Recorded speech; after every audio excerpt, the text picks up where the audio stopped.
Welcome to the Infowars Nightly News. I'm your host, Rob Dewan. Today's date is May 8th, 2013, and it's Wednesday. And here's a look at what we have coming up tonight. Tonight on the Infowars Nightly News, we bring you the latest on the Benghazi hearings. Then, many Americans are still convinced that gun homicides are up, even though the numbers are quite the opposite. And Rob Dew talks to another victim of, quote, imagined tyranny in the wake of the Boston bombing. Imagine tyranny. All that and more coming up on the Infowars Nightly News. Okay, we're going to have John Bound coming up with us in studio with some live updates on Benghazi. But first, I want to get to an article from Kurt Nimmo, The Real Benghazi Story, U.S. Op to Arm Al-Qaeda in Syria. And this is a big deal where we were talking about there were 10,000 heat-seeking missiles in Benghazi, and that this whole, that Ambassador Stevens was most likely in a plot to give these missiles to Al-Qaeda, probably under the direction of Hillary Clinton and Barack Obama. We don't know yet, but that's what the intel we're getting from people who actually care about this story. There's our latest on Benghazi, continual live updates that we were posting all day. And this afternoon, Kurt Nimmo came out with the article that's on the computer there, Real Benghazi Story, U.S. Op to Arm Al-Qaeda in Syria. And I'm just going to read one quote here from John Baxter. Benghazi is not about Libya. Benghazi is about a policy of the Obama administration to involve the United States without clarity to the American people, not only in Libya, but throughout the Arab world that is now in turmoil. Benghazi is about the NSC directing an operation that is perhaps shadowy, perhaps a presidential finding, perhaps doesn't, that takes arms and men and puts them into Syria under the guise of the Free Syrian Army. And so, you know, we've been posting updates on it all day. We're going to play you some old clips, but first let's go to a quick clip from Mr. Hicks, who was one of the government officials who was there on the ground calling people, looking for help, and none was given. So here's that clip. During the night, I'm in touch with Washington. We're keeping them posted of what's happening in Tripoli and, to the best of my knowledge, what I'm being told in Benghazi. 2 a.m., sorry, the Secretary of State Clinton called me, along with her senior staff. We're all on the phone. And she asked me what was going on, and I briefed her on the developments. Most of the conversation was about the search for Ambassador Stevens. They didn't know whether any more mortars were going to come in. The accuracy was terribly precise. The defense attaché had persuaded the Libyans to fly their C-130 to Benghazi. As Colonel Gibson and his 3 personnel were getting in the cars, he stopped and he called them off and told me that he had not been authorized to go. The vehicles had to go because the flight needed to go to to Benghazi. Lieutenant Colonel Gibson was furious. So hours after our ambassador and 3 others are killed in Benghazi, the president of Libya says it was an attack with possible terror links, correct? Yes, sir, that's what I recall. Did the president of Libya ever mention a spontaneous protest related to a video? No, sir. Would a highly decorated career diplomat have told you or Washington had there been a demonstration outside his facility that day? Yes, sir, he would have. Did he mention one word about a protest or a demonstration? No, sir, he did not. This email was sent on September the 12th, the day after Benghazi, and several days before Ambassador Rice's television appearance. And I'll continue. When he said his government suspected that former Gaddafi regime elements carried out the attacks, I told him that the group that conducted the attacks, Ansar al-Sharia, is affiliated with Islamic terrorists. Let me say that again, Mr. Hicks. She told him, the State Department, on September the 12th, days before our ambassador went on national television, is telling the ambassador to Libya The group that conducted the attacks, Ansar al-Sharia, is affiliated with Islamic terrorists. So there, Mr. Hicks, congressional testimony stating at 2 a.m. the night this attack was happening, he was on the phone with Hillary Clinton and her entire entourage. And for her to say she didn't know what was going on, totally disgraceful. We turn now to John Bound, who's been watching this all day, watching it unfold. What can you tell us, John? What's the latest? Now we have the fallout. And after the hearings, Daniel Issa, the representative there with the House committee that was interviewing Mr. Hicks and Mr. Thompson and Mr. Nordstrom, I believe I got his name right, yeah. He spoke about the fact that Hillary Clinton is at the bottom of this. It does lead to Hillary Clinton. In his words, he said, if Hillary Clinton is not responsible for the before, during, and after mistakes, it's somebody really close. And then the fallout that results from this is going to be the Republicans against the Democrats, one side trying to push it on the other, and also the total mainstream media whitewash. A minor gang turf war is what we're going to see erupt out of this. And we're never going to get to the real issue, which is where are these 10,000 heat-seeking missiles? Well, and this all resulted from the interview that Hicks did with Face the Nation only, a few months ago, or a few weeks ago, and then it just blew up into the hearings that we're seeing right now. Right. So, yeah, the whistleblowers started coming forward. And that's the next thing is that John Bolton today in the Washington Times was saying that he believes that there are going to be a lot more witnesses that come out, people that are involved with the ARB. They keep mentioning the ARB during the hearings. That's the Accountability Review Board, which basically kind of gave two different sides of the story. They said, yeah, we did recommend that they don't have security, and then they had other testimony where they said that they didn't. So that's got to be cleared up. There have to be more hearings. There have to be more witnesses, and there are key members that are going to have to be witnesses that testify in the hearings coming in the next few weeks, because they only went to a certain level. Yeah. They only went to as high up. They didn't interview Patrick Kennedy enough. And so now we're going to see these higher-ups, these key members that need to be interviewed. Patrick Kennedy, he was one of the key people that told us that the underwear bomber was led on the plane because their agency was asked by another agency not to revoke his visa. Very interesting, isn't it? Yeah, it is. It all ties together. And what I also think is most interesting is that when we went to CNN, went to Fox, it was nothing about Benghazi. It was like they had shut it off. I guess Fox covered it for a little while. CNN turned it off. MSNBC turned it off. They didn't want these hearings going out to their audience. They want to keep their people in the dark because, congressional testimony, that could be damning. We could have something that would come out that would make, the president embarrassed or something. Well, this is Watergate 2.0. This is huge. This is a huge story to anybody that's paying attention and cares about our country. And, they're going to completely whitewash. The mainstream media is going to whitewash everything. We're going to hear about some girl that shot her boyfriend and the girl's locked up there in Cleveland. Right. That's what we're going to hear about. Yeah. We're not going to hear about the complete destruction of the core of our American democracy. The arming of Al-Qaeda. The arming of Al-Qaeda with these missiles. Which leads to the arming of Al-Qaeda. That is just, and then we're going to have these attacks. Over and over again, they're going to say, well, we got to go in and stop Al-Qaeda in this country, and now in this country, now in this country, when we gave them the damn missiles. Well, and what stinks to high heaven is the fact that the NATO and the United Nations are completely involved in this.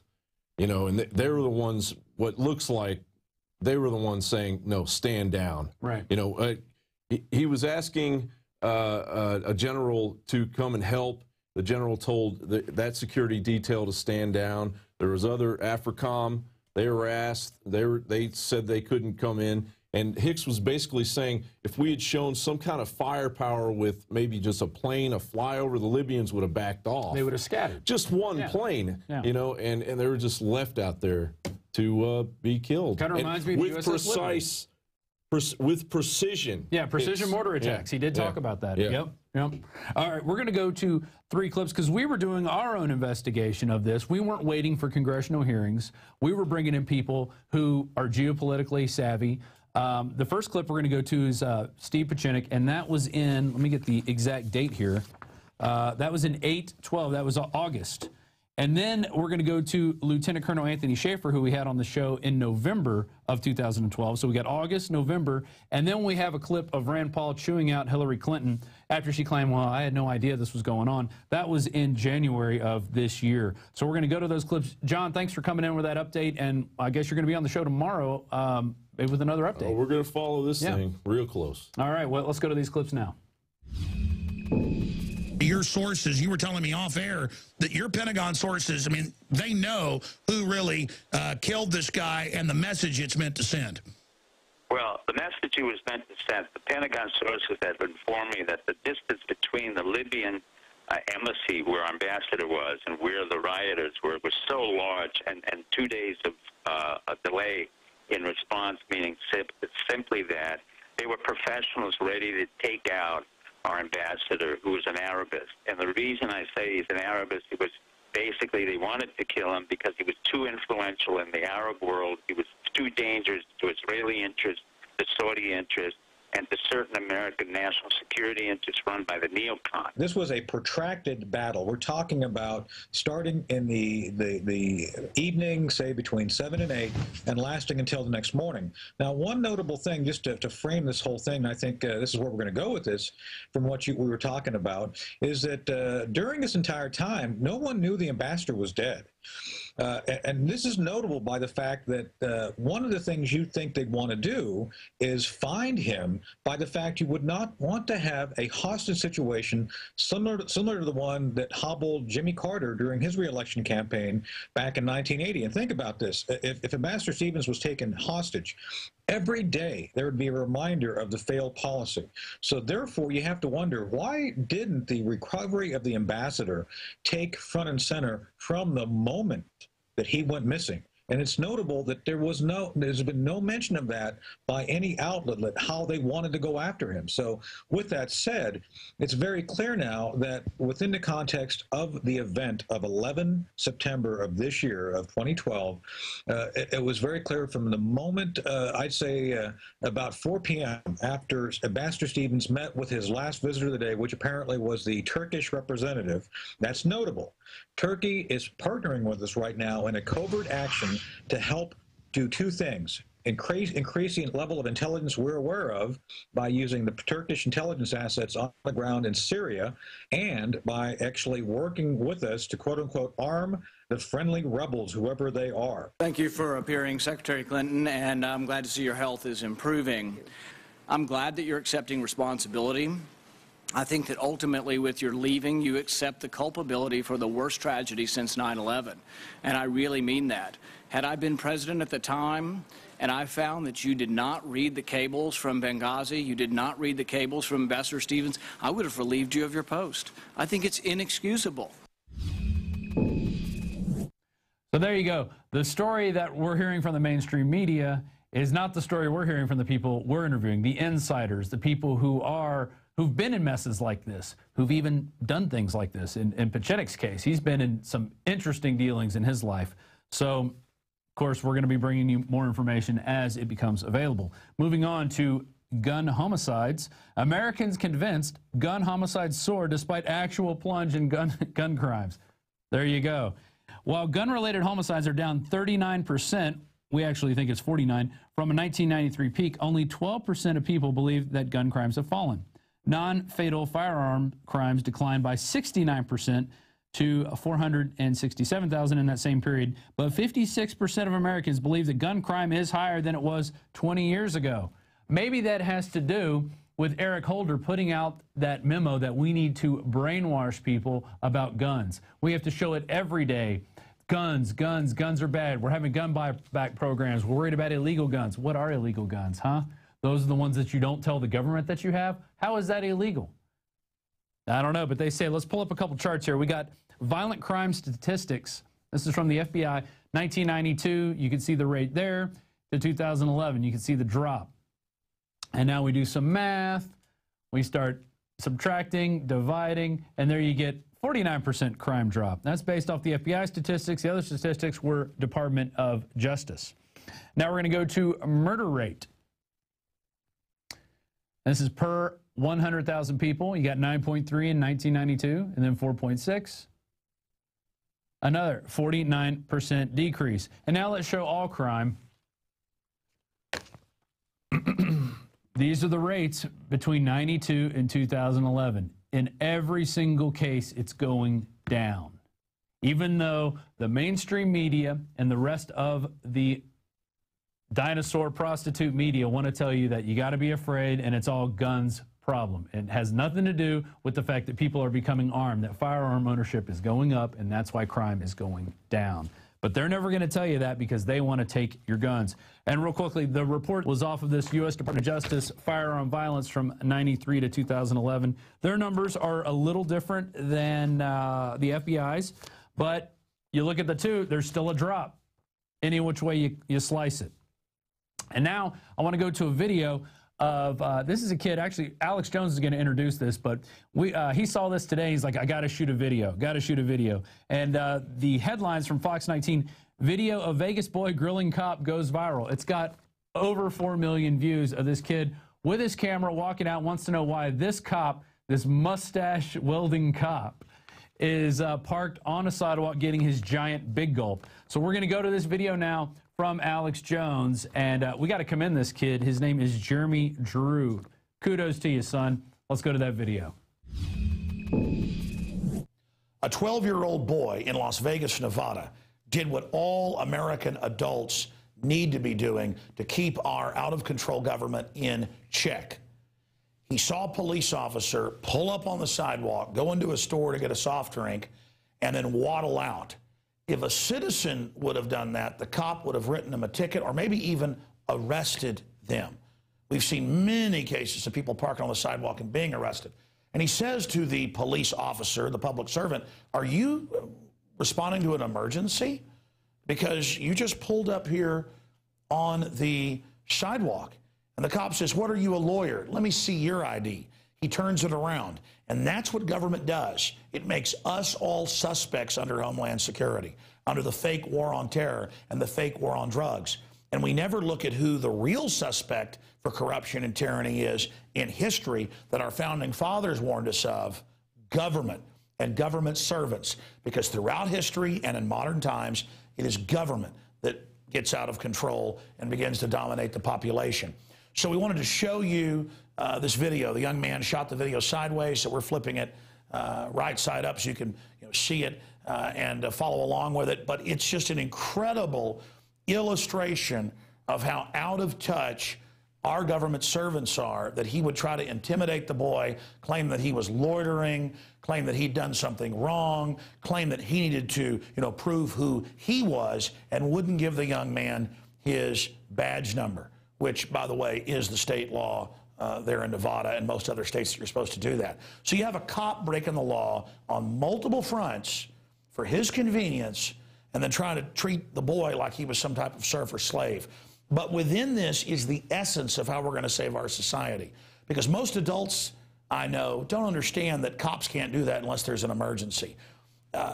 Most people don't understand that they have no responsibility to ID themselves to a police officer, even though they claim that you have a responsibility to, and have a lot of fake laws that have been overturned still on the books.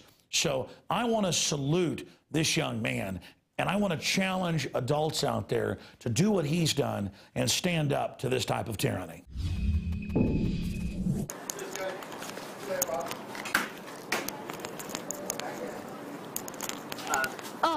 Hello?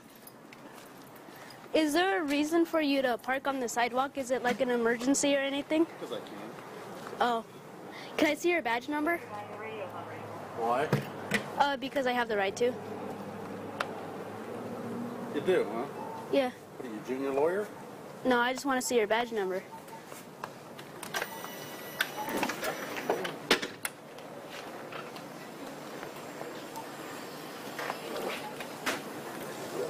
Can I please see your badge number? No. Really? Huh? No, I'm minor. I'm Jeremy Drew. I'm Jeremy. I don't know, but is it an emergency why you can park a motorized vehicle on the sidewalk?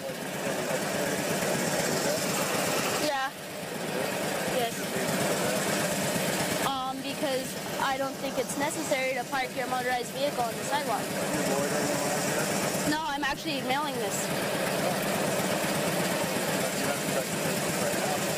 Huh? I'm filming. Yeah. All right, well, can I see your badge number? No? All right. So we salute you, Jeremy Drew. May you, a 12-year-old man, you are a man, encourage other men who have abdicated over their responsibility to stand up for the liberties and rights that our forebears fought so hard to secure. And in closing, as a newsman, as a talk show host who travels the country and talks to a lot of people and focuses on the news, I'm here to tell you America and the world itself is waking up to government arrogance and red carpet hypocrisy, and the people aren't going to put up with the tyranny much longer. Look at Benghazi. Look at Fast and Furious. Look at so many other examples, the billions of bullets they've been caught buying, and the armored vehicles, and the training to take on the American people in a civil war. We don't just buy your denials and lies anymore. The sleeping giant has awoken. Now back to Infowars Nightly News and Rob Dew. Hey, Jeremy, if you're out there and watching this right now, we are trying to contact you. We'd like to get you on the show, possibly even offer you a job. So talk with your parents, and we definitely love to have you on the team.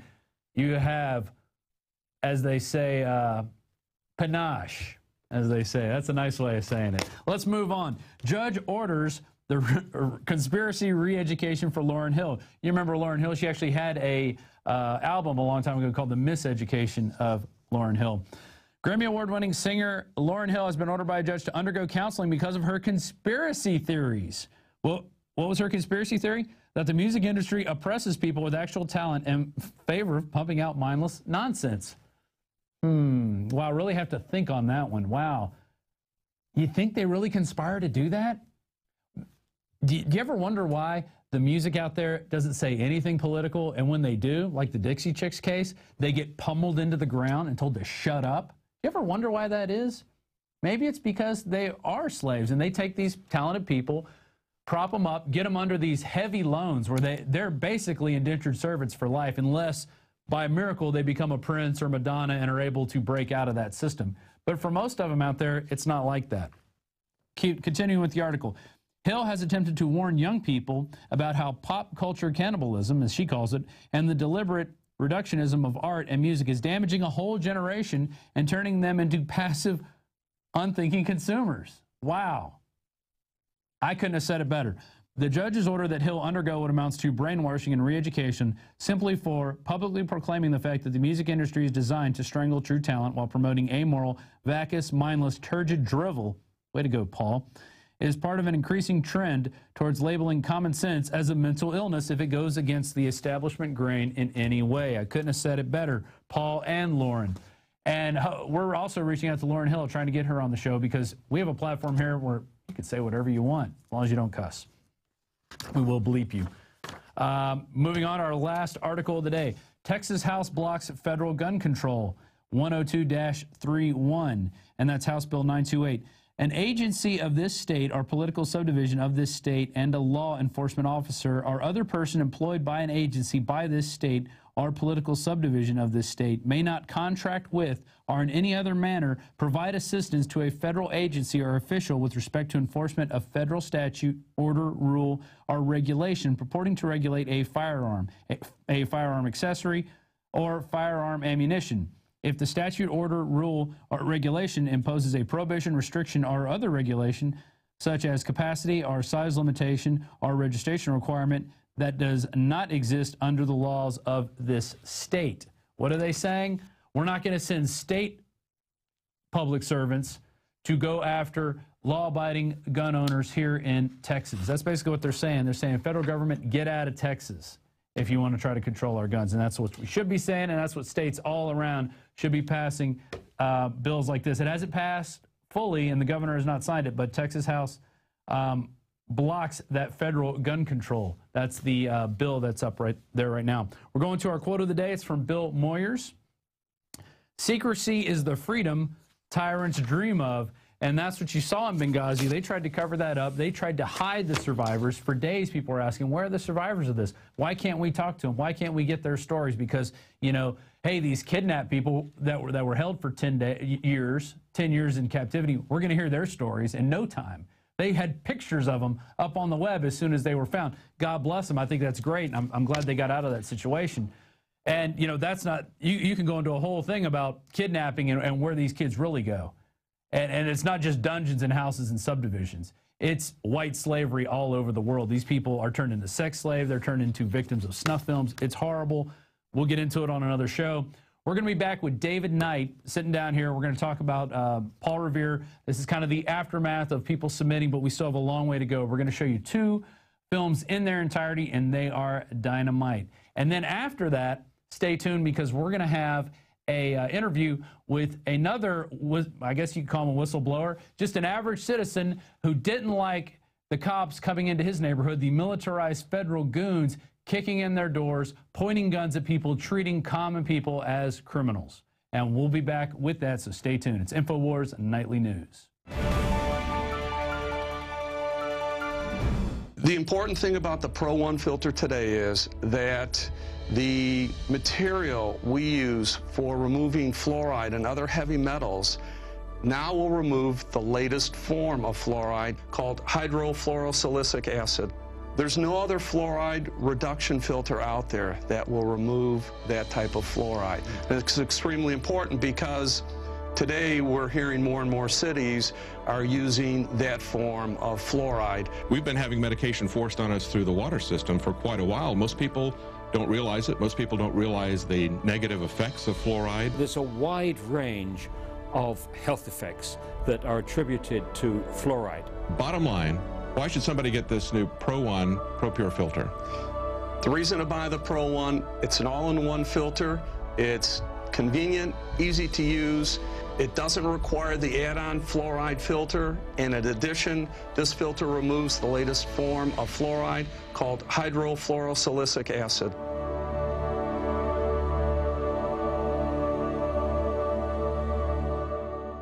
I'm Darren McBreen, and these are some of the new items that are available now at InfoWarsShop.com. Alert the public to Obama's blatant abuse of power with the new Obama t-shirt. Obama's Joker face on the front and "Come and Take It" on the back. It's time to publicly call him out for what he is, a tyrant. Defend the Second Amendment with our top seller "Come and Take It" t-shirts. And look at that, women's cut tank tops and t-shirts now available. Nice hat. Plus the "Don't Tread on Me" flag. And now you can become a micro distributor of the Infowars magazine. Plus, get your own copy delivered right to your door each and every month.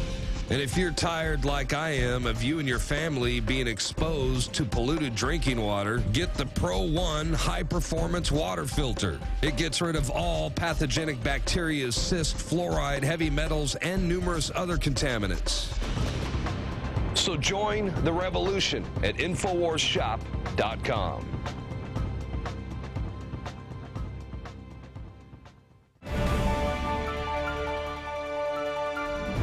Welcome back to Infowars Nightly News. I'm your host, Rob Dew. And be sure you keep checking out Infowars.com for all the latest of what is going on in Benghazi. We just had a big, long presentation. We've been interviewing people about this since it occurred, telling you what we thought was going on. And it turns out that, well, we're right. But now we're going to change gears just a quick bit, and we're joined by David Knight to give us another update on the Paul Revere contest. The deadline has passed, so if you did not get your entry in, you won't be eligible for the contest. But we're going to talk about some possibilities. It's still not totally, closed out in that framework of, wanting to see great films by great filmmakers. And with that, we'll turn to David Knight. How are you doing today? Doing good, Rob. Excellent. So let's get into it. Basically, the contest is closed. The deadline is passed. But for the cash portion. For the cash portion of the prize. But go ahead. Well, there's another part of this, which is the talent search portion. And so if you want to get looked at for the talent search portion, or if you've even got just a message that you want to get out to a larger audience, if you send us something that's interesting, we're going to be posting a lot of these videos on the website. We're going to be including some things in the nightly news like we're doing tonight. So if you want to get your information out there, you've worked on it, I mean, it's still not too late to get to those parts of the contest. If you haven't heard anything from us by now. You should have gotten a confirmation from us. Send us another email with the links to your video. It has to be on YouTube and one other site. And we're going to go by the dates that it was uploaded. So even if something happened to the email, or we didn't get it right, or it got deleted, that's not a problem. We're going to look at the date that it was uploaded. So you should have a confirmation from us at this point. If not, let us know. Okay. And one thing I noticed, I got a lot of emails from people who weren't sure if they were going to make the deadline, and they said, it's uploading, it's going to take 10 hours. Now, and I'm not even sure about this. Maybe you know about this. Does YouTube base the date on it by the time you started the upload, or by the time it's finished? Do you even know that? I don't know. I don't know. If they sent us a link and got it in at least one of the sites by the time that the contest closed, I'm considering that in as being submitted. Right. Because we know the main thing is that we didn't want people who abided by the deadline and got their work done in time. We didn't want their stuff to be compared to people who took another day or two or a week to do some fine tuning and tweaking on their stuff. So, it's a little bit of a gray area there, but we just want to make sure that they're not taking time to fix stuff, because we get a lot of follow-up stuff from people that said, I submitted this, and then they noticed that there was a glitch in their video or something like that, so they sent it back another 2 or 3 times. If you do that, don't delete the one that made it by the deadline. That's the one we're going to go by, and it's not going to be that fatal. If you've got some kind of a little glitch or something in your video, we can overlook that. That's not that's not the killer thing. Right. So and tonight we're just going to show 2 videos. We've got we're going to show them in their entirety. Right, in our entirety, which we haven't done yet. Now, in that last week, how many submissions did we get in the last week? Well, I'd say we probably got about 500 emails in the last week, the last 2 days. You know? Of the contest, which we knew was going to happen. We knew people were going to wait till the last minute, take all the time they could. To really and that's another part about the deadline. People are going to work on that, trying to polish it right up to the deadline. And unfortunately, a lot of people who haven't had a lot of experience in this didn't realize that, hey, you might run into a glitch with your with Final Cut or with iMovie or whatever. Might be watching that render bar for 3 days. Right, and you might run into a glitch when you try to upload it. So I mean, that's we know that because we've done it before. Right. Yeah, and it is it's something you learn by. So even if you didn't get in for that cash prize, we always have contests here at Infowars. Right. This won't be the last. Right. I think it's just the next phase of we're going to have more contests, better contests. People submitting stuff. And if it's interesting content, we're still interested in it. Exactly. We're interested in it for the website. We want you to get the information out there. That's a large part of what this contest was about. And when you leave comments on people's videos, try to be positive about it. Right. Tell them what you liked about it. And if there's something that you think they could do better, do it in a nice way. Look at the way people comment on Vimeo as opposed to the way people comment on YouTube. I know that most of them are going to be on YouTube that you're looking at, but try not to get into the snarky troll type that doesn't really do any good. It doesn't serve a purpose. It just keeps the negative energy flowing. And, we want to be positive. We want to get the information out there and wake more people up. Right. And that's one way to do it is to make these videos. So let's go to the first one we have from Ian Boyd. And it's called I Love Gun Control. He wrote, directed, produced, shot, edited, and scored the piece. So he's a jack of many trades. That's right. And we're going to play the whole thing. It's about 10 minutes long. So and we'll just let it speak for itself. Yeah. Because that's probably the best way to do it. All right. Well, let's go to it now.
I have a gun. No. No, you don't. You let the government take that away.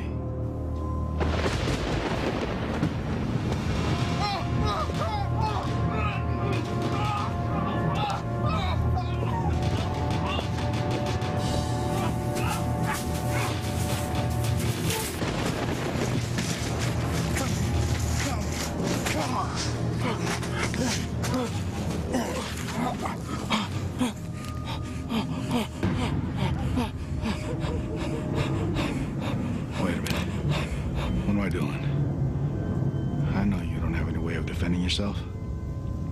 I forgot. I'm dealing with a typical brainwashed zombie.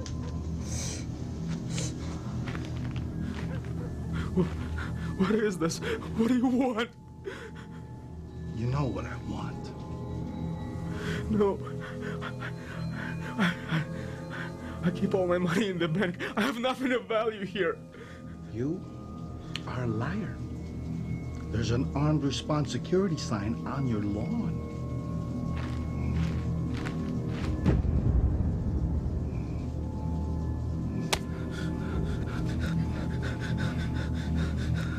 Let me tell you something.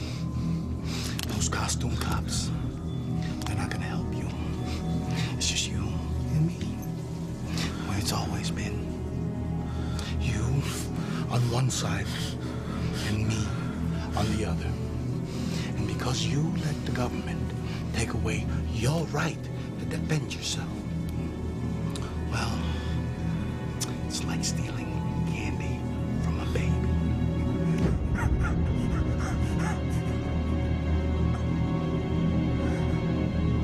Wait a minute. Wait a minute. I got an idea. I don't know why I didn't think about this before. Genius. I just might have a way in which you can defend yourself. Are you ready for it?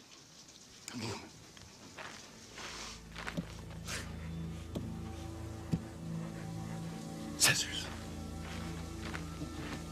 Okay. Hear me out. Okay. I saw a Homeland Security video once in which they said you could thwart off an attacker with scissors. Scissors! You gotta have some laying around here someplace, right? No? Pliers. Pliers. That'll do the trick. Because I am afraid of pliers. Would you like me to go find you some? Yeah? Oh, yeah. Okay.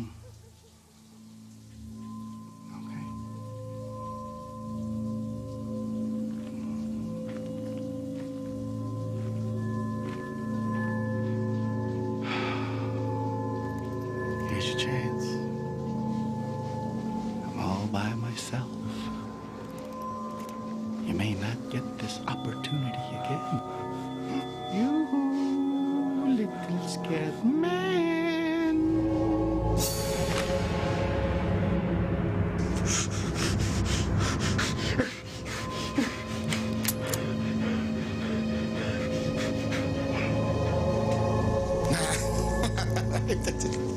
I'll just play. Come here. Here. You know, I have to confess. I love. Thank you, Joe. No, really. I love gun control. You know, it just might be the best thing that's ever happened to me in my entire life. Because now I know that when I'm at your back window disarming that half-assed security alarm, or creeping down your hallway in the middle of the night towards you and your family, well, I know that I'll be safe.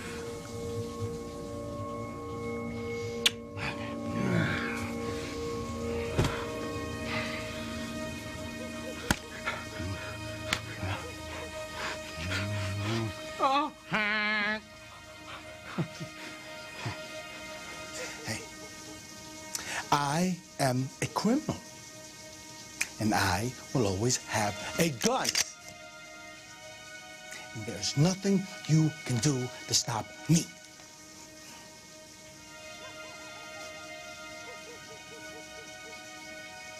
Ooh, damn. Did you count that bad breath of yours? How did you know I don't have a gun? I could have an illegal one. You have an Obama sticker on your car. Not that that makes any difference. They're all a bunch of professional liars. Oh, but you think that they're so nice and so honest. Like Smokey the Bear. Hmm? So wait! Hey, Pop! Boo-boo! I told you I don't have anything. Really?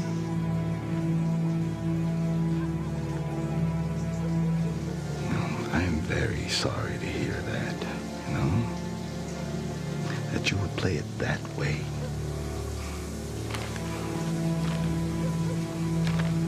Because I don't know. I don't know. Maybe it was the way I was raised, or my metabolism. I don't know. But what I do know is that I am not a patient man!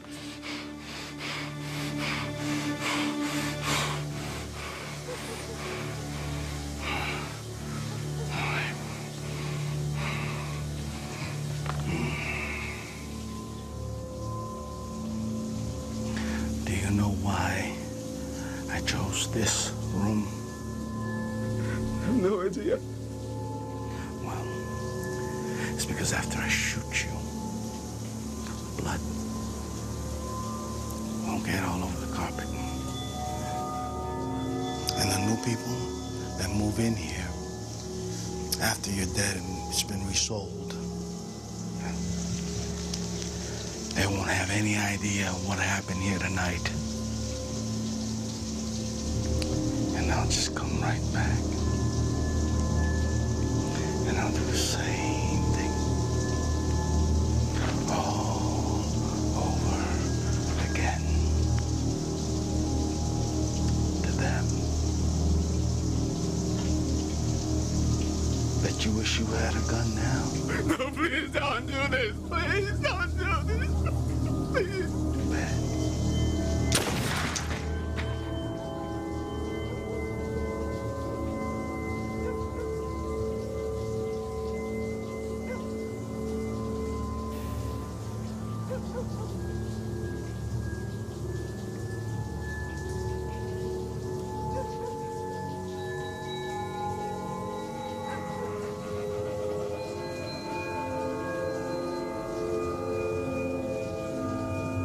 Wow.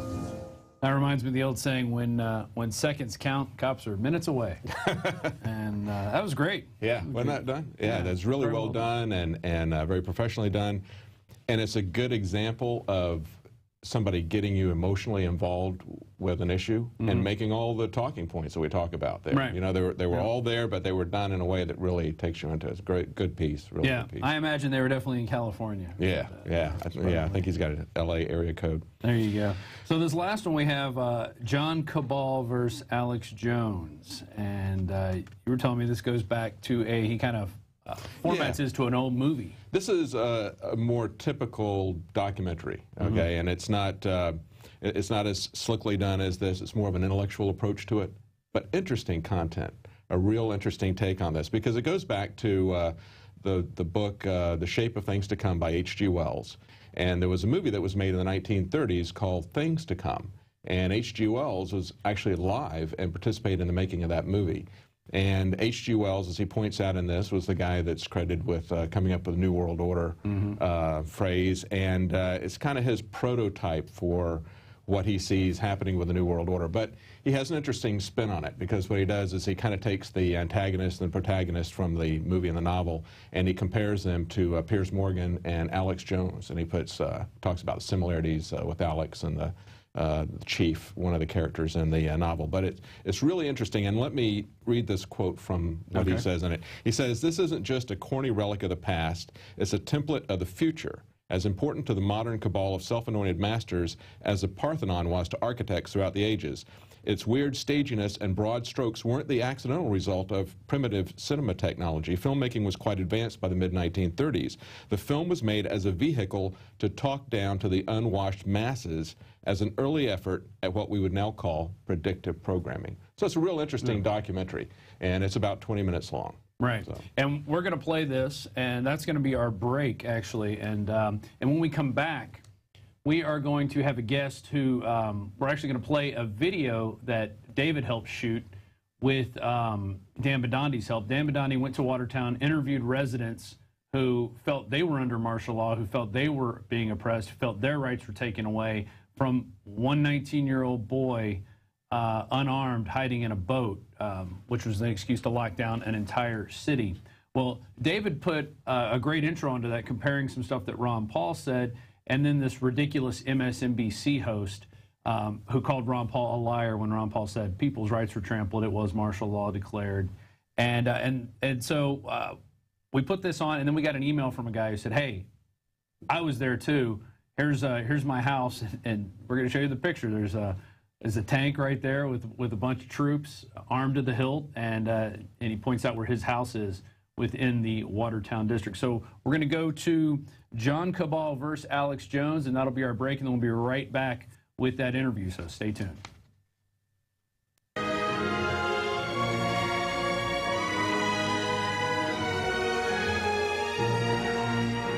For some time, when listening to the passionate, grainy voice of Alex Jones, railing against the growing shadow of a totalitarian New World Order, there's been a growing feeling of deja vu. Somewhere in the memory hole, there was a strikingly similar attitude, an almost theatrical, raspy, rapid-fire voice heard in a nearly forgotten sci-fi film from the mid-1930s. It wasn't until watching the gun control debate between Alex and the imperious, insufferable Piers Morgan that the pieces fell together.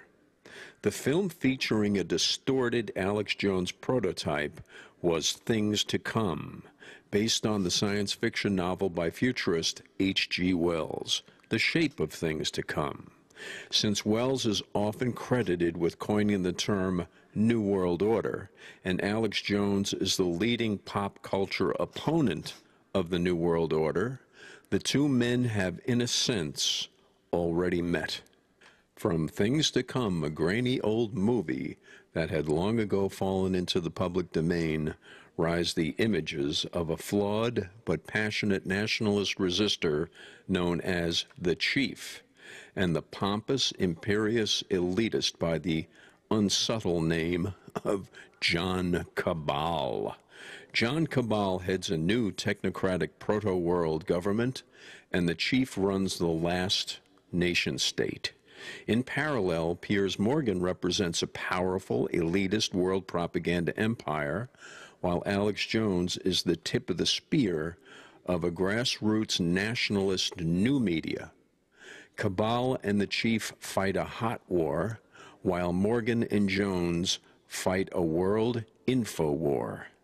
Sadly, no really high-quality prints of Things to Come exist, but the film is one of the most important movies to come out of pre-World War II England, not because it is a particularly good film, but because it is such an amazing New World Order blueprint, a frontal assault on the idea of sovereign nations, religion, liberty, and individual ambition. It is also amazing because it has some of the greatest talent and most lavish production values available at the time applied to its production. Perhaps it is not a great film as cinema because its makers were true believers, too close and too sympathetic to its propaganda messaging to be objective about the film as art. In short, Things to Come is the story of a transition through a war from a world of individual nation states to a futuristic vision of a world run by a technocratic class whose focus is spreading an elite core of humanity to the stars rather than being particularly concerned with the petty needs and rights of individuals. The action takes place in the near future, 1940, in intermediate future, 1970, and a distant future, 2036. In a representative community aptly dubbed Everytown, Things to Come embodies, it really reeks of the truism that socialist elitists love humanity but hate people.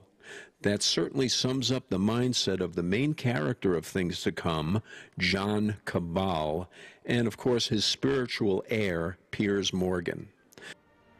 As a direct result of decades of devastating war, Everytown is eventually taken over by a warlord gangster capitalist named the Chief.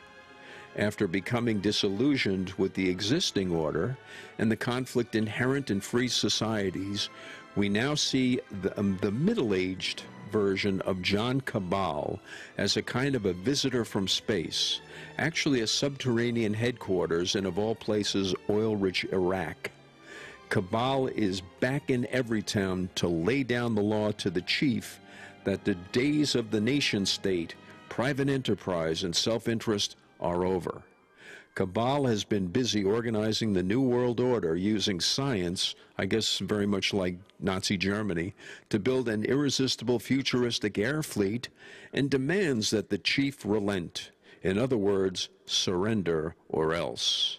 The or else is the so-called gas of peace, dropped from Cabal's massive bombers, which is supposed to knock opponents out. Strangely, it winds up being fatal to only one person, the gun-toting Chief, while the rest of the rabble seem to have a zombie-like smile on their face.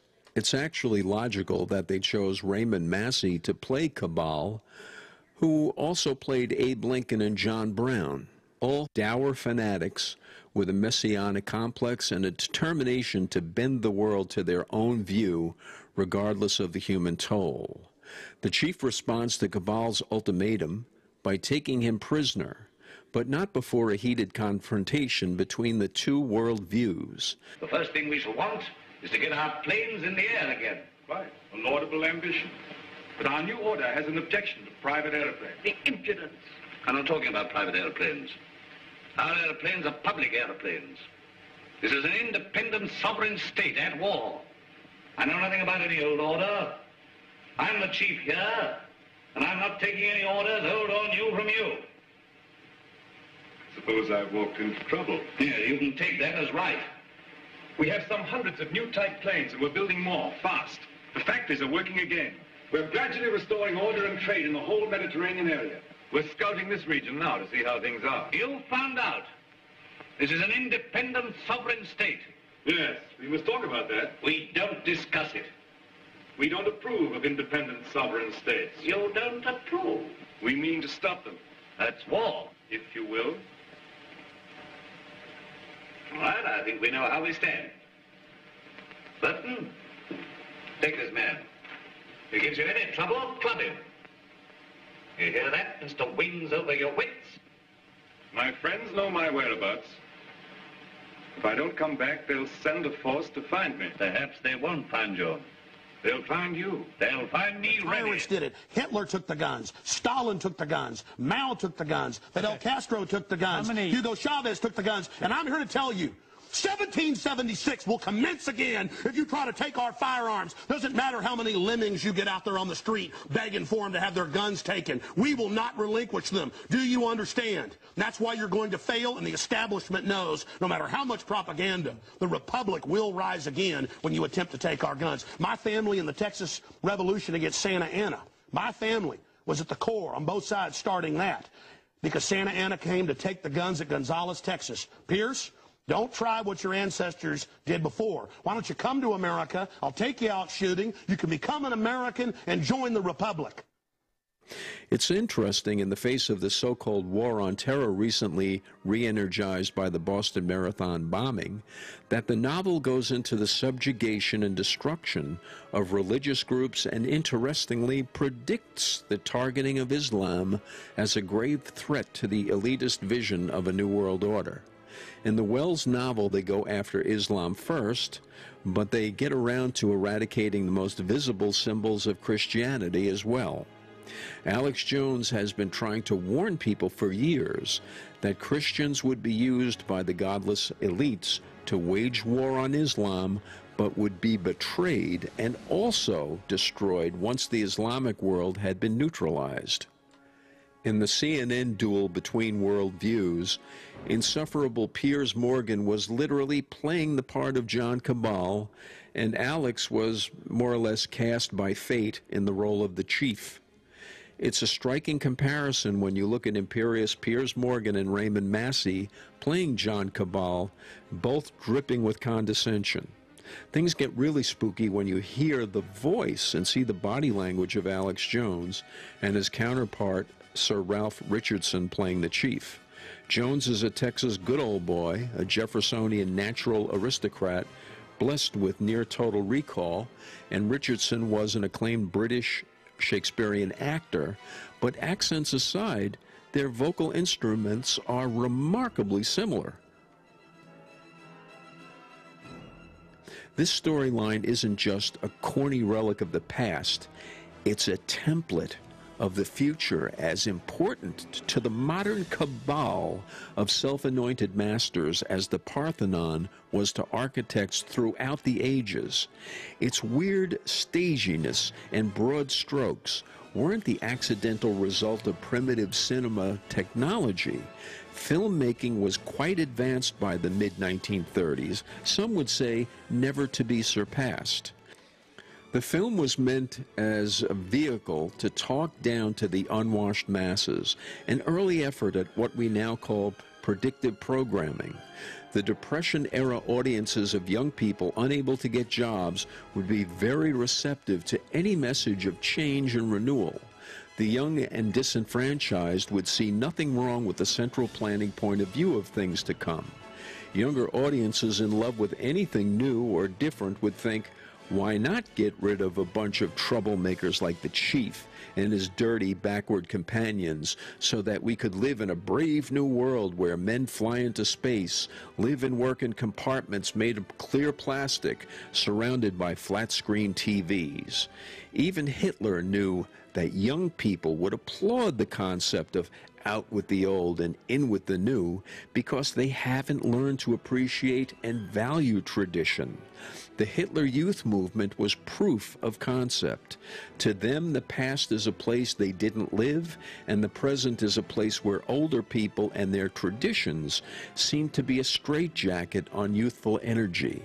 That's why Things to Come was specifically aimed at immature minds. That's also why such skilled filmmakers would intentionally produce a film so utterly lacking in subtlety. It should be noted that there is a major flaw in the film as a vehicle to brainwash young blue-collar people in the 1930s. In the segment that takes place in the idyllic technocratic future, the men of the future are shown wearing, of all things, short skirts. Not an appealing concept to the average moviegoer of the time, or any time or place outside of Nancy Pelosi's congressional district. Knowing what we now know about the cabal of elitists responsible for this movie, this inexplicable gaffe and misjudgment is a clue about the true nature of these self-proclaimed elitists. It's interesting to note that Things to Come has a connection to Star Trek in this regard, a later and much more successful effort at predictive programming. In the Stephen Whitfield book, The Making of Star Trek, it's mentioned that Gene Roddenberry also planned to have some of the men aboard the Enterprise walking around in skirts to show that gender roles would be done away with in the future. The NBC executives of the mid-1960s killed the idea, but in the first episodes of Star Trek The Next Generation, after Roddenberry had gained total control over the production, a few men were shown wearing a skirt uniform. But even in the mid-1980s, this proved to be too disturbing for audiences and was quickly dropped. Even with all that has happened in America to destroy conventional morality, even in our modern Barney Frank reality, this cross-dressing element of things to come is disturbing.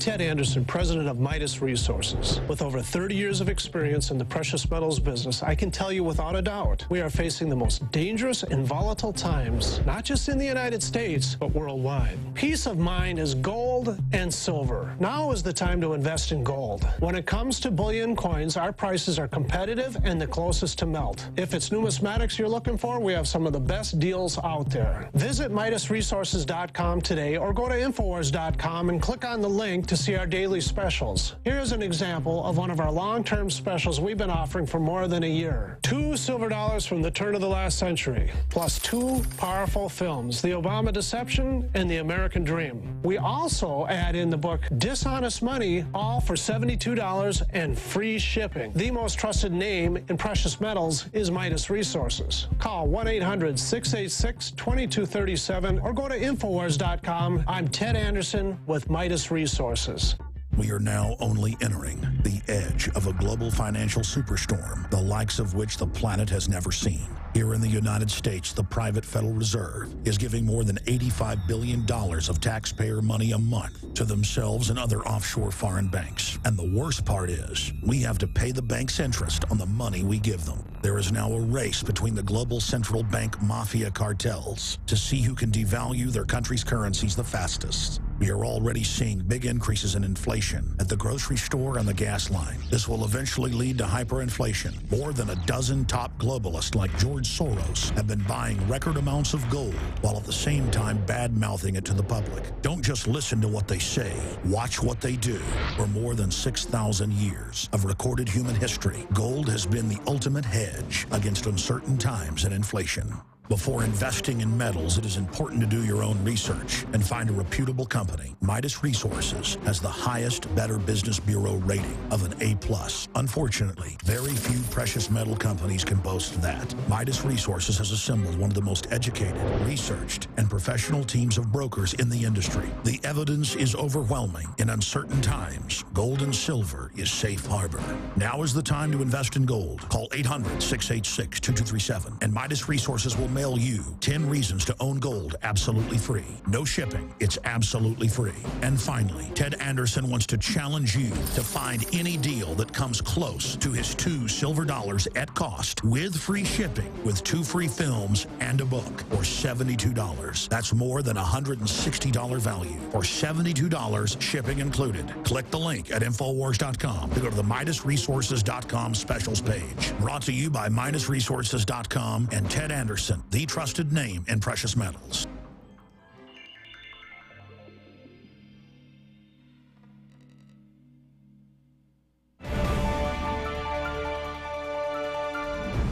Welcome back to the Infowars Nightly News. Hope you enjoyed that extended break with one of our entries to the Paul Revere Film Festival. That was John Cabal versus Alex Jones.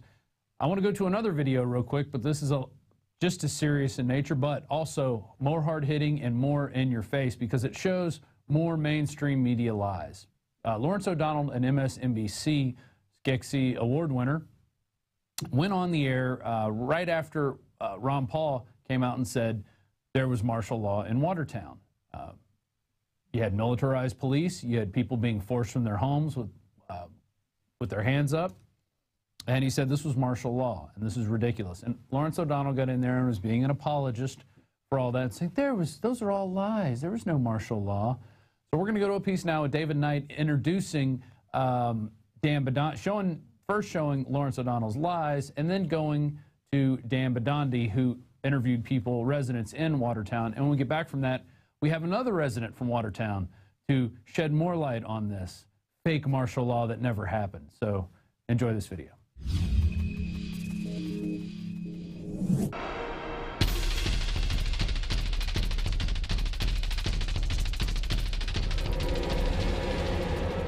I'm David Knight with Infowars Nightly News.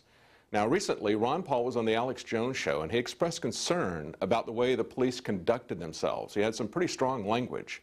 He called it martial law, and we agree. Governments are supposed to protect our liberties. Once they decide they're going to make us safe, economically and physically safe, they can only do this by taking away our liberties. Those pictures really concern me. That is such a visual image when you see thousands and thousands of troops, and they weren't your local friendly policemen that were involved. I mean, can you imagine all these people being locked? They became prisoners. It was accepted too easily. It was martial law. But Lawrence O'Donnell took exception to that, and he very strongly called Ron Paul a liar repeatedly on his show for what he said about the way the police conducted themselves, going house to house, pointing guns at people in windows in houses, dragging them out of their houses at gunpoint, going down the streets in armored personnel carriers with full police riot gear. Wait, I want to show pictures first, and then I want to show some of the pictures of the Boston police, okay? Look at this. I mean, if this is what you have, why don't you invade a country? Show some of the other ones. I mean, go up to Canada, take their oil. Look at these. These are half-tracks. I don't care what you might want to call it, an urban assault vehicle, but this country is becoming a police state, and it is very troubling to me. We believe that's very excessive. We believe that that is setting a template for martial law to be gradually eased in, and so does Ron Paul. But Lawrence O'Donnell called him a liar. He said from the very beginning to say that this was forced is a lie, that the governor was just simply telling people to shelter in place, and it was a suggestion. Police don't need warrants. Families thrown out of their homes at gunpoint to be searched without probable cause. No guns were pointed at any families. What a vile lie. There were no tanks, and there were no police pointing their weapons at innocent citizens. Well, when the government points a gun at you and suggests that you do something, we call that force. And they may call it something else, but they're just playing with semantics. We wanted to add to the pictures that people have already seen, pictures that were already there when Lawrence O'Donnell called Ron Paul a liar. So we sent Dan Badandi to interview residents and tell us what they experienced during this excessive manhunt. And here are those interviews. A cop pointed his gun at me, and then they called SWAT in, and then SWAT came and picked me up by a shield, and they threw me in the back of a car and then dropped me off in the middle of Newton. So they dropped you off in the middle of nowhere, and what time of night was that? What time was that, like 5? Yeah. Broad daylight. Just dropped me off, took me out of the cuffs, and told me to walk. And when they put the cuffs on you, did they read you your Miranda rights? Nope. So you were unlawfully detained from being on public property? Yeah. Did they ask to search your house? They told me they were going to search the house. So they didn't ask you, they just told you? They told me they weren't coming in to search. And did they command you to leave your home? They told us we had to leave, yes. One thing I was very, very upset about is that when we were leaving here, the lights were on in the house, TVs, you know, and back door, they had gone the back door down my basement. And they told me, I said, let me just close all my doors and lock up. And they said, no, they would do it. I came home. Back door was open. This is hours now later. Back door was open, front door was open, basement door was open. Lights were on, TVs were on. No one did anything. So they basically left your house unsecured, but the doors wide open while nobody was home? Yes, they did. And you say there's bullet holes in your car here? Yes, this is a bullet hole here. Are they going to shatter that quick? And there's a bullet hole here. It shot out the window on the side there. And in my car, there's a bullet hole, as you can see.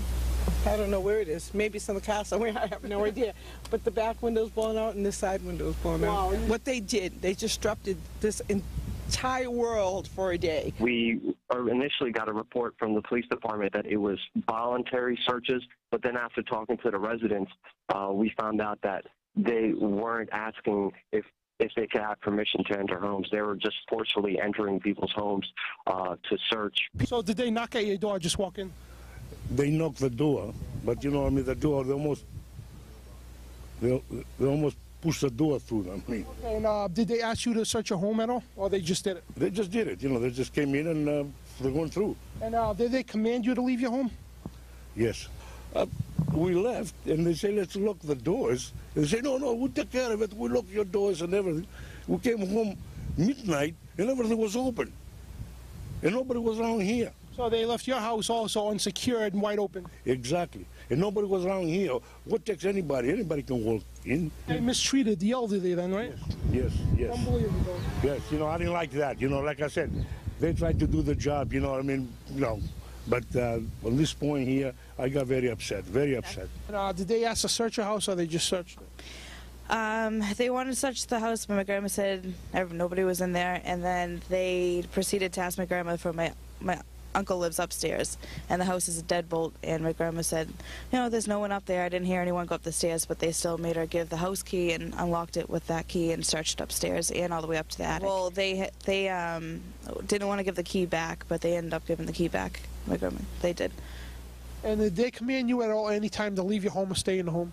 So it was stay inside. But the thing overall that caught my eye is that my friend on Franklin Street lived across the street, and the Army people did a huge search in their garage. But the boat was directly across the street. They didn't search the boat, not once. They didn't even go around it. And that's where the younger brother was found? That's where the suspect was. And it's funny because the police didn't find him when they did the thing. The person finally got to leave their house because they said everyone stay inside. He left his house and saw the blood on the boat. We, had to go through multiple checkpoints. We were searched ourselves. Other journalists on the scene were told to lay on the ground as they were searched. So it was a very, very touchy, very intense situation to be in. Matter of fact, when we woke up, a big shootout that was done from over here and over. It was look like a Vietnam, so those guns that were going left and right. Yeah, all your neighbors' houses got hit. Oh, we did Mine too. We got a stone door. They passed my stone door The other doors are and the door going upstairs. Yeah. There was a broken door. If they would put 4 more feet on this side, they would have get me in my bedroom. Oh, yeah. Nice when you're sleeping, too. Were guns pointed at you at any time, and did they tell you to put your hands up in the air or anything? Not me, but my boyfriend. So your boyfriend had his hands up in the air and they were searching him? Yes, because he came out to check his diesel in the back of his truck. They were pretty much right here in front of my house, and they were just shooting down that direction. That went on for a couple minutes, and then there were 2 more booms, with the last one just really lighting the entire neighborhood up. It shook the house, set off all the car alarms. And did they make you put your hands up? When we came out, we put our hands up and they searched us, but other than that, we just walked down. And did they ask you at all to search you? Yeah, they asked. They told us that they were going to be searching us.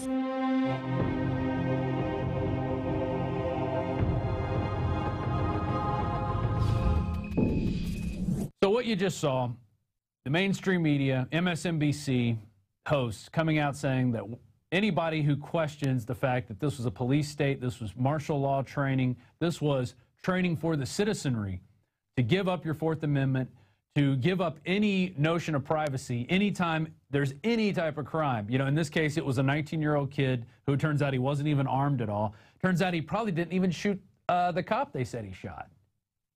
There's more and more information coming out on this every day. And when we played the report just featuring Dan Badandi interviewing people last weekend, over the weekend, I got contacted by our next guest. And he said, hey, you should have interviewed me. I was right there. I saw it all happen too. And he sent me this picture that we're going to put up on screen. And it's see the tanks, and there he is right there. And so he's an intuitive healer who recently just moved to Boston. He's not a longtime resident there.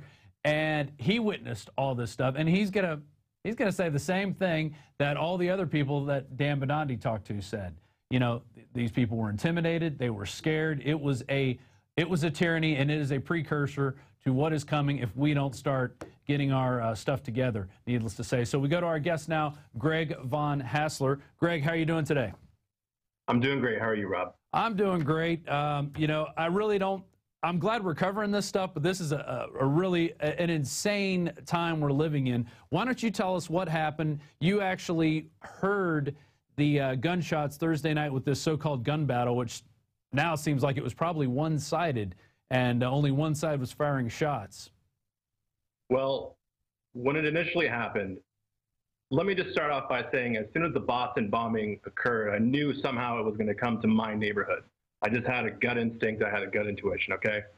The night it happened, it was Thursday night, and I was talking with my wife, and I heard gunshots. My wife thought they were firecrackers, but I'm like, no, honey, I come from a relatively, you know, a gun-loving area, so those were gunshots for sure. And I went outside, and I thought, holy crap, dude, there is a serious situation happening.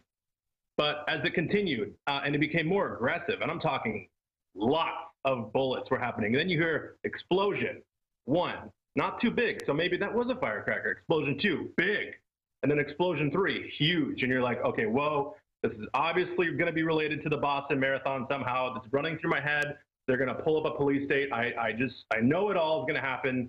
So I'm like, great, my whole weekend is ruined. And that's exactly what I'm thinking, okay? So that was the beginning. That was Thursday night. Progressing into Thursday night, FBI did show up. Within several seconds of the actual alleged crime happening, there was at least 20 police cars coming in. Within minutes, they were just zoom, zoom, zoom, zoom, zoom. So many, okay? Well, how many streets over was this from you? This didn't seem like it was right. It wasn't on your street, though, right? It was roughly 2 blocks away. Okay. Okay? So close enough, but I didn't actually see it with my own eyes, but I felt everything. What progressed into the night was basically knowing that something huge had occurred. I was scared. It felt like I was in the Diary of Anne Frank for a moment, okay? Because yes, it was called a lockdown, and yes, you had to stay inside your homes, and yes, you were fearful of something going on outside. Okay, let me stop you real quick. How did you get that information that it was a lockdown? Did it break in over the radio? Did it come through the TV? How did you receive that info? It was coming in through the internet, which is where we predominantly get all of our information. Okay. And let me tell you what else happened. The first report that I had heard, actually, which I have not found on the internet since, was that it was a controlled explosion by the police. Ah, that night. That was the first report that I had heard that night. And so my instinct was thinking, this is fishy. Obviously, this is the same cabal coming to my neighborhood. And because of that, I was mortified because I know how these people are. I know how they act. And I knew that this was going to be a horrific experience for me. Okay. So that was my initial feeling. Like I said, it felt like Nazi Germany. And Frank, we had to be fearful of looking outside. This is Thursday night. That night, this is something else which I find greatly disturbing and I haven't had too much chance to talk about. I saw a suspect in custody, and he looked exactly like this guy who they have now identified as Sunil Trifali. Okay. It looked exactly like him, and they had him in custody. All right, they had him in custody behind my house, and I wanted to take pictures, but I was honestly too afraid to use my camera. That's why I didn't actually take any visual photography during the alleged crime. And he was the man who was missing, and then later people assumed he might have been the bomber online because he had been missing for a while, and then they found him dead in a river. As soon as I had heard that they had found him dead, I mean, at this point, I'm not surprised, but to think that that was happening so close to me just adds to the terror of what was happening. Because, I mean, I hope the audience understands here that the severity of the, and I'm going to have to use the words inside job that's taking place, and false flag, because it's gone so far that it's wreaked havoc into, well, my life personally. I'm not going to say that I didn't deserve it or anything because, you know, I don't know, maybe I needed to experience this, but this is a very big deal. The level of manipulation and lies which are coming forth. And this is just the beginning of my story. Right. Hey, let me go back. One more detail. When you saw, or where you think you saw Sunil Tripali, was this near your house, behind your house? What are the details of that? All right. I saw him behind my house. On Thursday night, the original it's like they had their headquarters. I think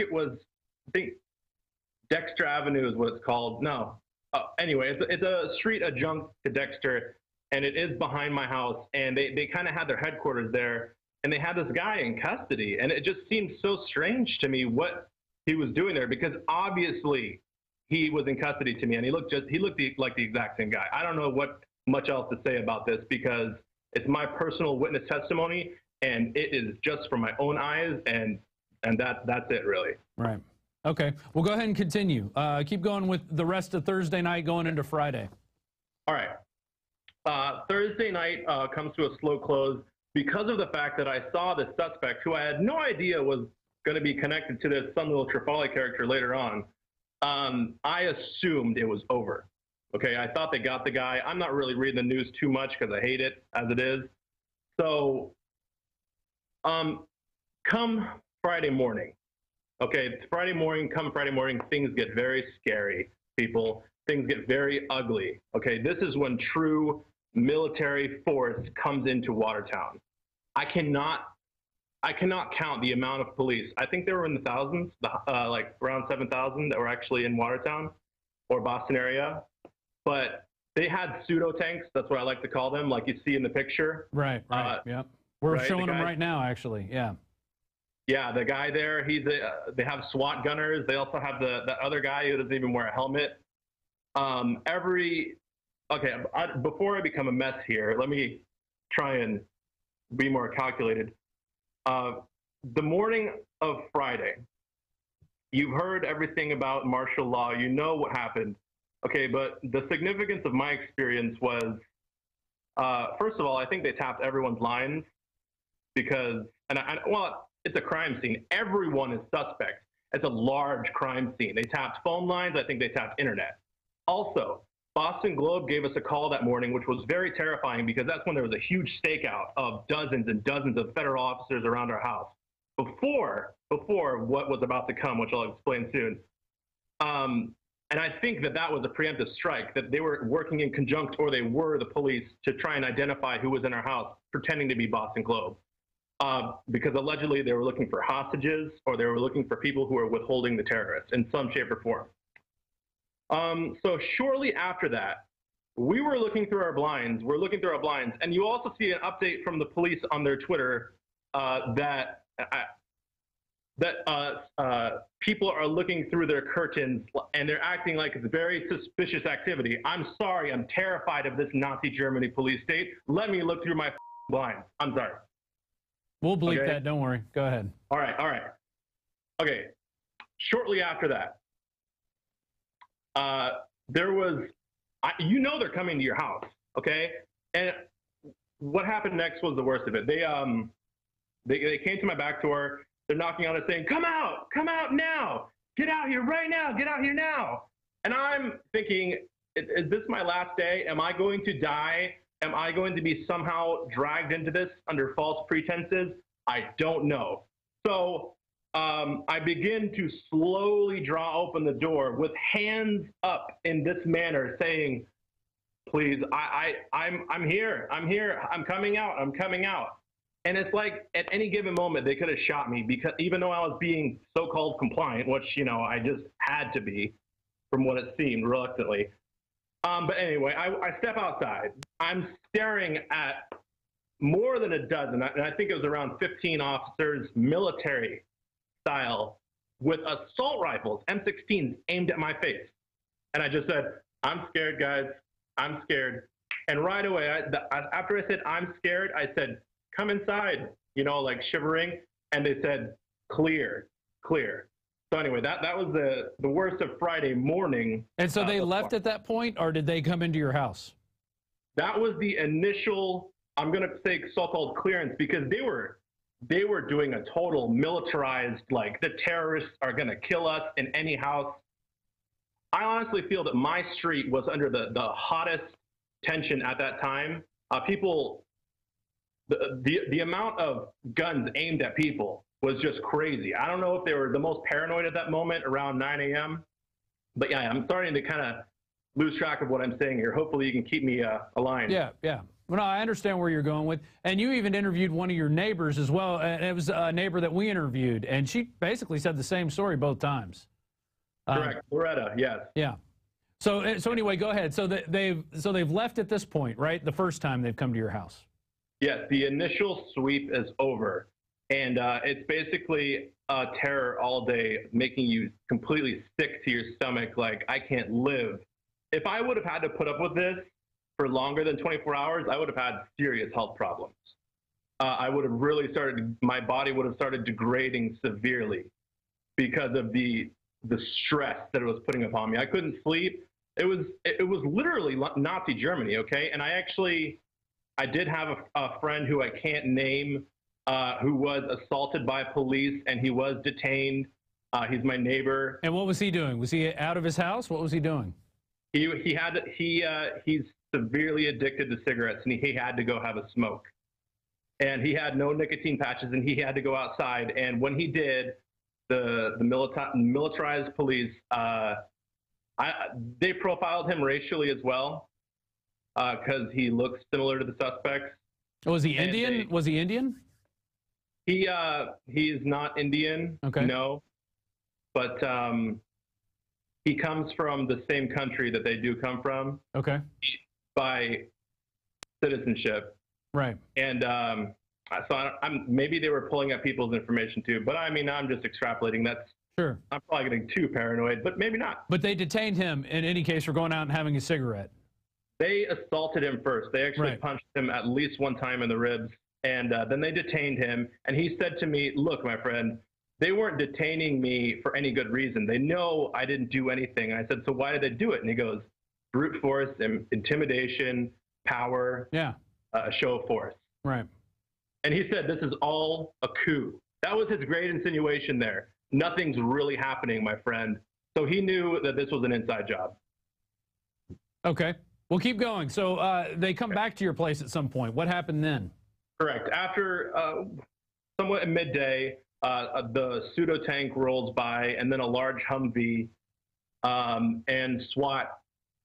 A large SWAT team comes into my house. And I'll be honest, I do not even remember if they asked if they could come in or not. But let me make a point here. Prior to them coming into my house, I heard them outside because my windows are not very thick. And they were saying something along the lines of, says it was staged on Facebook. Oh, so you heard that? You heard that? I heard that, correct. Okay. And had you been saying that on Facebook, that it had been staged? Yes, I did, Rob. Ah, yes, I did. So you think, well, you know, we do have reports that DHS is monitoring Facebook and Twitter in real time. Yes, I know. I know, Rob. Wow. Okay, we'll continue.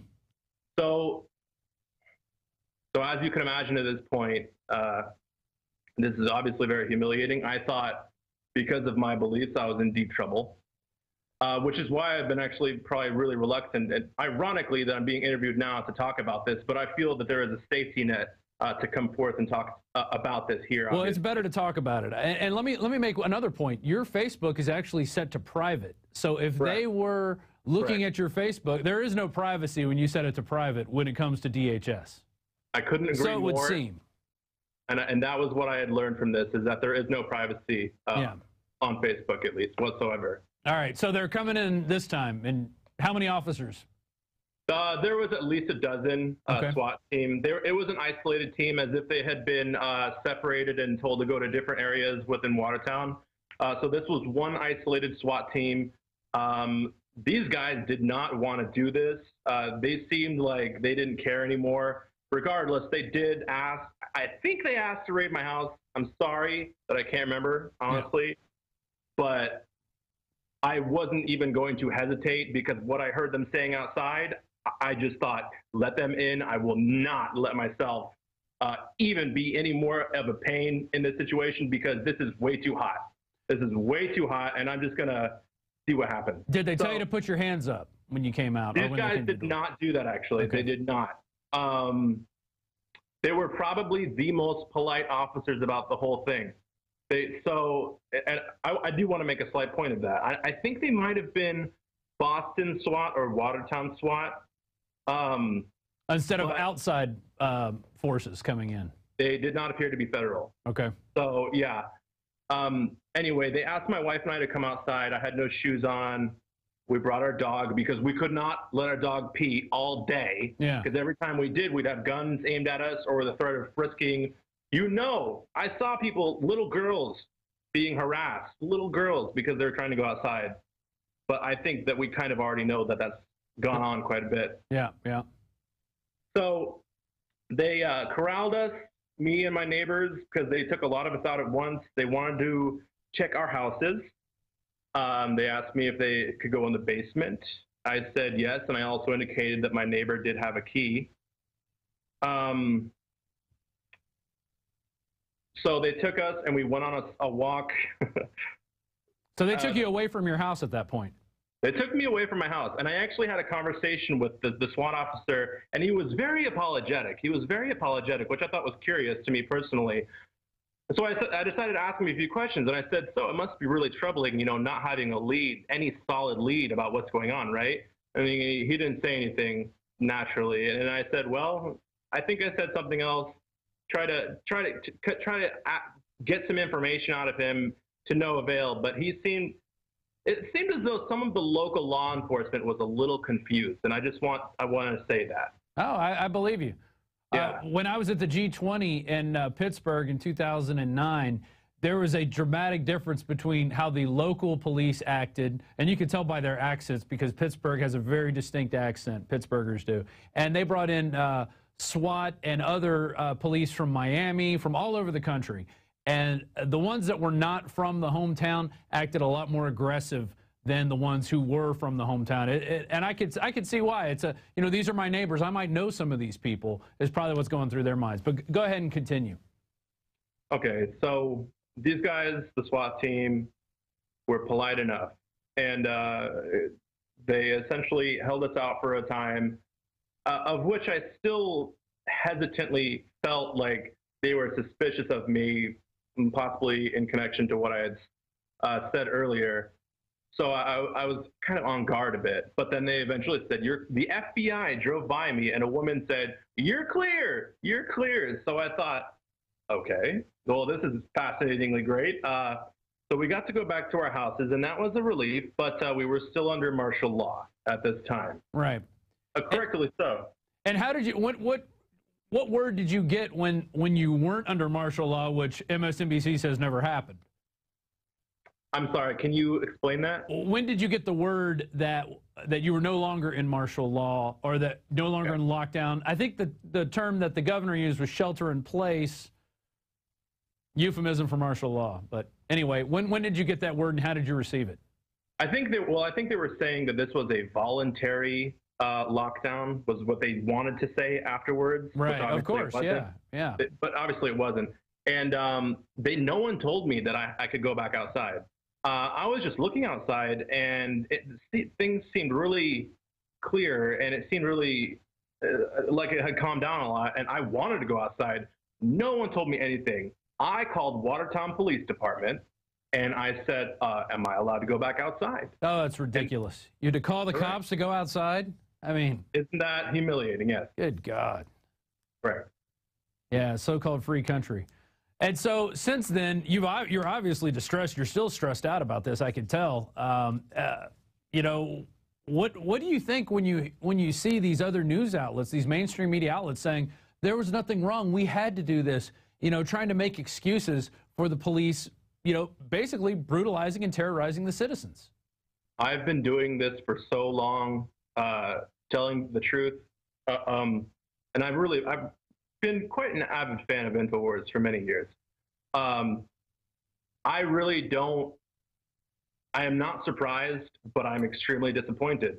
So there's not much for me to say, because I understand the level of deceit and why people don't get it and why the mainstream media is on a certain payroll, just like the feds were. Right. So. Well, and you were telling me earlier, right before we started this interview, that you wish more people would come out and speak out. Why don't here's your chance to talk to these people right now. Look straight into your camera and tell them what you feel. Specifically, my neighbors, right? Yeah. I think well, first of all, there was a guy who made a video about this, about martial law, and I think maybe I tried to get a hold of him, and he didn't want to talk about this. I think that's the feeling I got. I think that the level of fear that's been created here in Boston specifically is, and the massive police influence that's been created is probably one of the greatest demonstrations of intimidation to create fear that there ever was. So if there are people like myself who have come out and said things about this, I do think that probably they should try and say things themselves. I mean, there's not much to it other than the fact that if you do, you're doing the right thing, you know, so. Yeah, I think it's important that people speak out about this because it's going to happen again, and people need to be aware. You know, a lot of people were smart. They got their cameras out. They started shooting video of this, throwing it up on YouTube. And I think that made a big difference in showing the world what was going on. And this was for one 19-year-old boy. I mean, imagine what would happen if it was 2 people that were on the loose or 3 people. You know, it just seems they want any excuse they can to just ratchet up the police state and make us think like it's for our safety. And in the end, who found him? A guy going out for a cigarette, went out to his boat and saw it. And then they shot up the boat, and then they, you know, take this guy out and give him a tracheotomy, cut his throat up, so now he can't talk. I mean, this is just bizarro world, what was going on in Boston. But I've experienced it firsthand. I've seen 1,500 riot cops show up for a protest of 50 people. And it was a peaceful protest, and it was on police brutality. Yeah. You know, I mean, it doesn't end, and it's never going to end until we just stand up and start getting in. I think we got to get in their faces. We got to, you know, go out and talk to the police chief. Why did you let these people come in? Talk to the sheriff. Why did you let the feds come in and treat us like this? You know, because they're not going to stop. Their tactics are to stomp and destroy. Yeah. Do you have anything else? Do you have anything else you want to add? As Friday continued, when I asked if I can go back outside, I did, and there was still Watertown police on my street. Okay, a very normal, macho, funny, a-hole cop, you know, but he's small town. Okay, he was just sitting on the corner and cracking jokes with my neighbor. So we're allowed to go back outside, but there's a great feeling of tension. Okay, and shortly after this, probably within 5 or 10 minutes after I got the okay to go out, you heard gunfire again. And this is the so-called boat incident. Mm-hmm. And it took this cop, these cops, these Watertown PD, this is the face they made.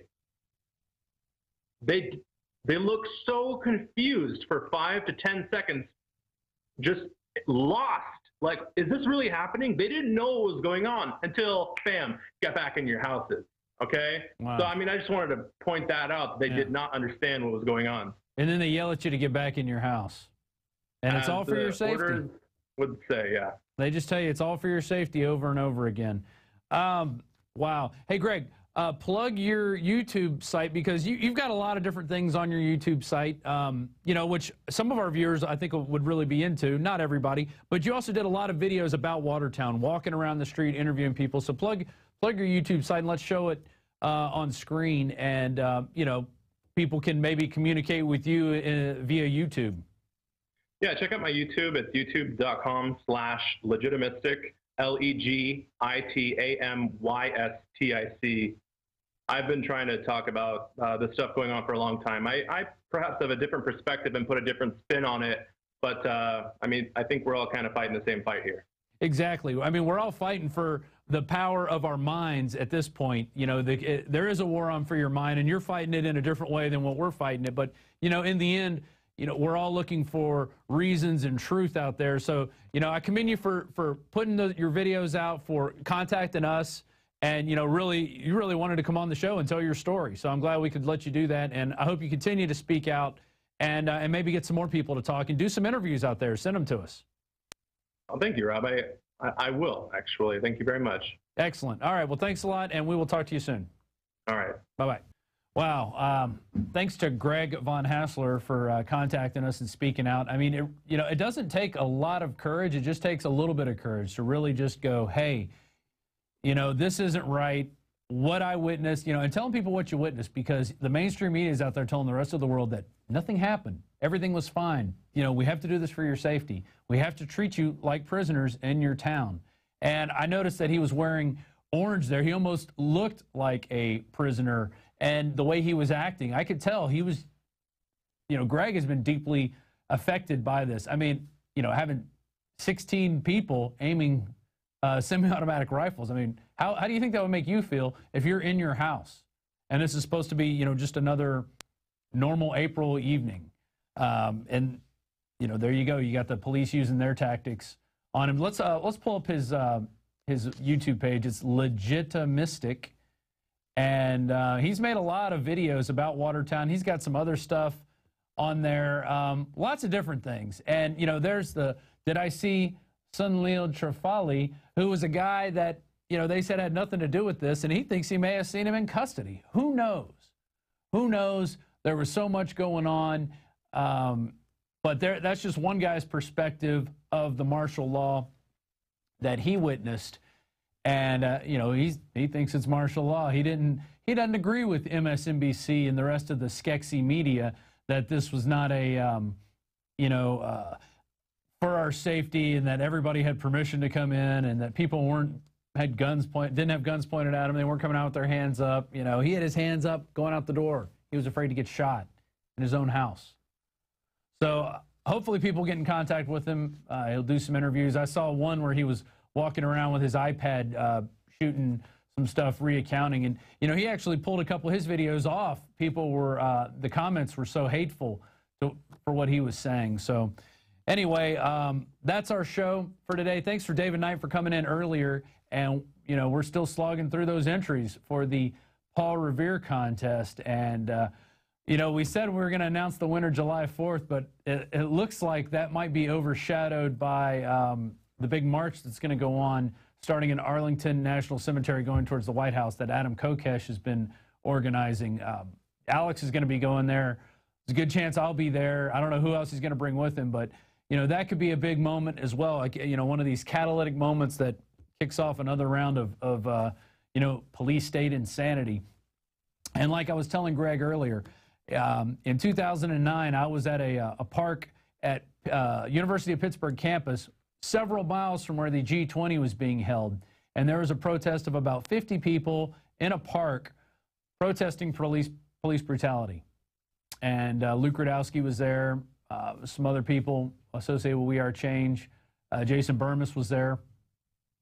And over the next hour, 2 hours, 3 hours, about 1,500 riot cops showed up in full riot gear to go after 50 people who were in a park, talking about police brutality, ironically.